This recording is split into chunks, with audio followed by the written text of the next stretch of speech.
Hello, guys. This is Fearless Ministries again, and today we're going to be talking about what it means to have a real relationship with Christ. What it really means when you give your relationship to Christ, when you have a relationship with Christ, when you first make that commitment and say that prayer, the Lord Jesus, I know I'm a sinner. I accept you in my life. Let me translate. You are saying, Jesus, I now commit myself to you in every way, shape, and form. Every decision that I thought was mine, everything that I wanted is now no longer mine. It is now in your hands. My life completely. And that means friendships, relationships, things that you want in your life, dreams, goals. You might want one thing for your life, but God gives you another road. You completely deny yourself. There's a song by Chris Lai called Empty Me. I love this song completely. And it says, empty me of my selfishness inside, every vain ambition and the poison of my pride, any foolish thing my heart holds to. Lord, empty me of me so I can be filled with you. Now, just the chorus of that song tells you that you're emptying yourself of yourself. Whatever you want for yourself, whatever you wanted at that time, whatever you wanted for your life. It's basically like a marriage. You are completely committing to Christ. A lot of people sugarcoat it. They say that when you first give your life to Christ, everything gets better for you. Everything gets easier for you. A lot of people think it's just the answer to everything and everything just gets better. I will be the first one to tell you, I will not sugarcoat it for you. It don't get easier.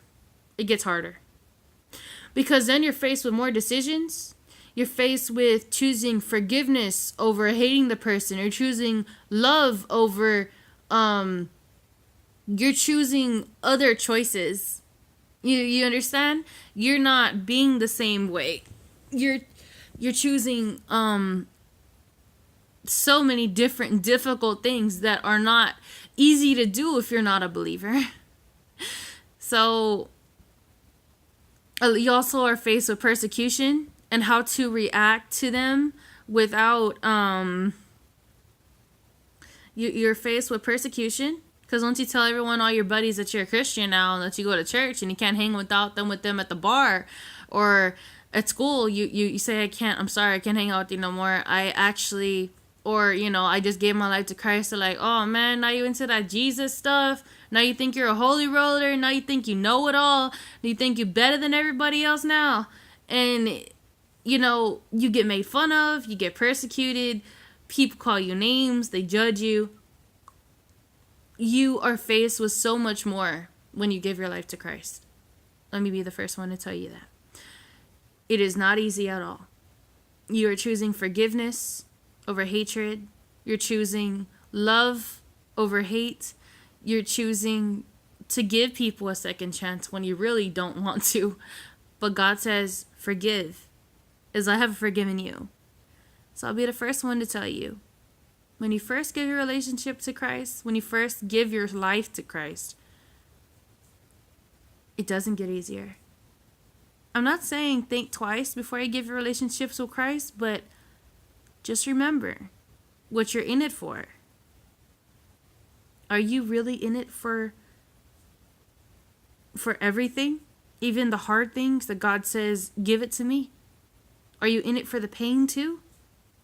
Are you just thinking it's going to be a resolute? What are you in it for? You got to ask yourself that. Why are you really wanting to give your life to Christ? Are you willing to commit completely and fully and utterly?